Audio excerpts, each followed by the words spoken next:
दिया हुआ है कि एक दुकानदार अपने सामान को तौलने के लिए एक दोषपूर्ण तराजू का उपयोग करता है जो 900 ग्राम भार को 1 केजी दर्शाता है।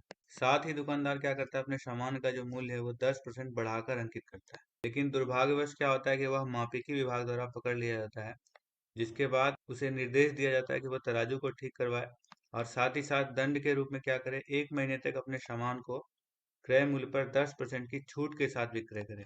यदि वर्तमान में प्रत्येक ग्राहक को 1 केजी के लिए 20 रुपए का भुगतान करना पड़ रहा है, तो छापेमारी से पहले समान मात्रा के लिए ग्राहक को कितने रुपए का भुगतान करना पड़ रहा था। इसके लिए हम क्या करेंगे, सीपी और एसपी का कंपैरिजन करेंगे।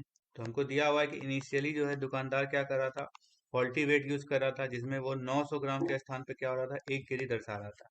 मतलब क्या हुआ कि वो 900 ग्राम का कॉस्ट उसको पड़ रहा था, लेकिन वो ग्राहक से 1000 ग्राम का पैसा ले रहा था। मान लेते हैं कि इसका प्रति ग्राम कॉस्ट जो है वो 1 रुपया था, उस हिसाब से इसका टोटल कॉस्टिंग कितना पड़ रहा था, 900 रुपीज। वहीं वो ग्राहक से ले कितना रहा था, तो दिया हुआ है कि वो अपने सामान को क्या किया, 10% बढ़ाकर अंकित किया, यानी 1 रुपये के स्थान पर वो 1 रुपये 10 पैसे प्रति ग्राम के हिसाब से ले रहा था। यानी वो ग्राहक से टोटल कितने रुपये ले रहा था, 1100 रुपये।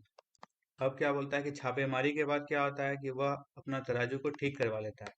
उस स्थिति में हमारा उसका कॉस्टिंग भी 1000 ग्राम का हो जाएगा और एसपी भी क्या हो जाएगा, 1000 ग्राम का। कॉस्टिंग उसका 1 रुपये प्रति ग्राम है, तो 1 रुपये के हिसाब से 1000 ग्राम का कॉस्टिंग कितना हो गया, 1000 रुपया। लेकिन इस बार वो क्या बोल रहा है कि अपने सामान को 10% की छूट के साथ बेच रहा है, यानी 1 रुपये के स्थान पर वो क्या करेगा, 90 पैसे प्रति ग्राम जो है वो ग्राहक से लेगा। यानी ग्राहक से वो टोटल कितने रुपए लेगा, 900 रुपये लेगा। यानी अभी वर्तमान में 1 केजी का कॉस्टिंग कितना हो गया, 900 रुपये। कि प्रश्न के हिसाब से दिया हुआ है कि वर्तमान में ग्राहक को 1 केजी के लिए क्या है, 20 रुपये का भुगतान करना पड़ा। यानी यहाँ से 900 का जो वैल्यू है वो हमारा क्या है, 20 के बराबर है। तो हमसे पूछा जा रहा है कि छापेमारी से पहले समान मात्रा के लिए यानी 1 केजी के लिए ग्राहक को कितने रुपए का भुगतान करना पड़ रहा था। ध्यान दें कि छापेमारी के पहले वो ग्राहक क्या कर रहा था, 1100 रुपये दे रहा था, लेकिन उसको सामान कितना मिल रहा था, केवल 900 ग्राम। क्योंकि उस दुकानदार है वो क्या कर रहा था, फॉल्टी वेट यूज कर रहा था। उस हिसाब से अगर हम लोग बात करें 1 केजी के लिए यानी 1000 ग्राम के लिए वो कितना देना पड़ रहा था, 1100/900 × 1000। तो ये आपका क्या आ जाएगा, 11,000/9। ध्यान दीजिए कि 900 का वैल्यू एक्चुअल में क्या है, 20 के बराबर है।